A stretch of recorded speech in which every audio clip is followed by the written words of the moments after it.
आपको मजबूत बनाएगी श्री कृष्ण की ये 5 बातें। श्री कृष्ण, जिन्हें योगेश्वर और जगत गुरु भी कहा जाता है, उनकी वाणी और उपदेश हर परिस्थिति में हमारे जीवन का मार्गदर्शन करते हैं।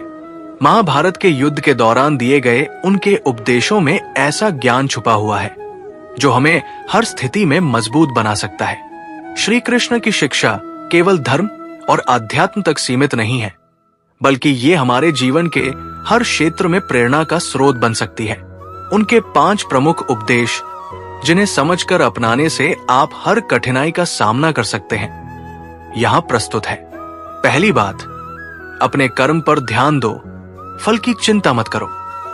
श्री कृष्ण ने गीता में कहा है, कर्मण ये वाधि कारस्ते मां फलेषु कदाचन। इसका अर्थ है कि हमारा अधिकार केवल कर्म पर है, फल पर नहीं। हम अक्सर किसी भी काम को करते हुए ये सोचते हैं कि इसका परिणाम कैसा होगा, और इस सोच से हमारा मन अशांत हो जाता है। श्री कृष्ण हमें सिखाते हैं कि अपने कर्म को पूरी निष्ठा और लगन से करना ही हमारा धर्म है। यदि हम फल की चिंता छोड़कर केवल कर्म में लीन हो जाएं, तो सफलता अवश्य मिलेगी। ये बात हमें सिखाती है कि न केवल अपने लक्ष्य पर केंद्रित रहें, बल्कि उस प्रक्रिया का आनंद भी लें जिससे हम उस लक्ष्य तक पहुंचते हैं। दूसरी बात, बदलाव ही जीवन का नियम है। श्री कृष्ण ने गीता में कहा है कि जीवन में कुछ भी स्थायी नहीं है। सुख दुख, हानि लाभ और जीत हार, ये सभी जीवन का हिस्सा है। जब तक हम इन परिवर्तनों को स्वीकार नहीं करेंगे, तब तक हम अपने जीवन में स्थिरता और संतोष नहीं पा सकते। उनका कहना है कि यदि आपके जीवन में दुख है तो ये भी गुजर जाएगा, और यदि सुख है तो ये भी स्थायी नहीं है। इस बात को समझकर हम जीवन की हर परिस्थिति को सकारात्मक दृष्टिकोण से देख सकते हैं और अपने अंदर एक अटूट मानसिक मजबूती पैदा कर सकते हैं। तीसरी बात, आत्मा अमर है, शरीर नश्वर है।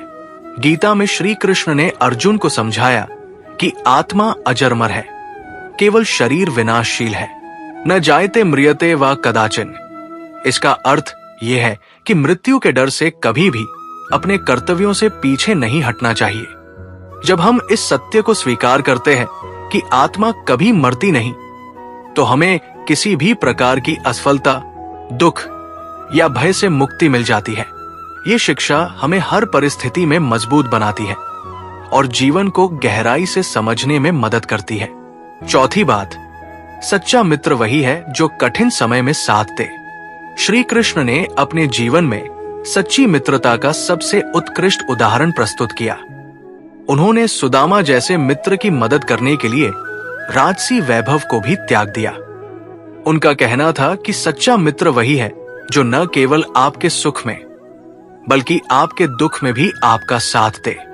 उनके जीवन से हम ये सीखते हैं कि मित्रता केवल स्वार्थ के लिए नहीं होनी चाहिए, बल्कि ये दिल से निभाई जाने वाली जिम्मेदारी है। ये शिक्षा हमें बताती है कि जीवन में ऐसे लोगों को साथ रखें जो हमें प्रेरित करें, हमारा मार्गदर्शन करें और हमारे कठिन समय में हमारी ढाल बने। पांचवी बात, समर्पण ही सच्ची भक्ति है। श्री कृष्ण का ये उपदेश हमारी आत्मा को मजबूत बनाता है। उन्होंने कहा है कि जब हम पूरी निष्ठा और विश्वास के साथ अपने ईश्वर या किसी लक्ष्य के प्रति समर्पित हो जाते हैं, तो हर बाधा स्वतः दूर हो जाती है। ये समर्पण केवल धर्म तक सीमित नहीं है, बल्कि जीवन के हर क्षेत्र में लागू होता है। यदि हम अपने काम, अपने रिश्तों और अपने कर्तव्यों के प्रति पूर्ण समर्पण दिखाते हैं, तो हमारी ऊर्जा का स्तर कई गुना बढ़ जाता है। ये हमें सिखाता है कि जब हम अपने हर कार्य को पूर्ण विश्वास के साथ करते हैं, तो असंभव भी संभव हो जाता है। श्री कृष्ण के ये उपदेश न केवल हमारे मन को शांत करते हैं, बल्कि हमें जीवन की हर चुनौती को स्वीकार करने और उससे पार पाने का साहस भी देते हैं। यदि हम इन बातों को अपने जीवन में उतारें, तो हम न केवल मानसिक रूप से, बल्कि आध्यात्मिक रूप से भी मजबूत बन सकते हैं। उनका ज्ञान समय के पार है और हर युग में ये हमें प्रेरित करता रहेगा। जीवन में सफलता, शांति और संतोष पाने के लिए श्री कृष्ण की इन बातों को आत्मसात करना ही सच्चा मार्गदर्शन है।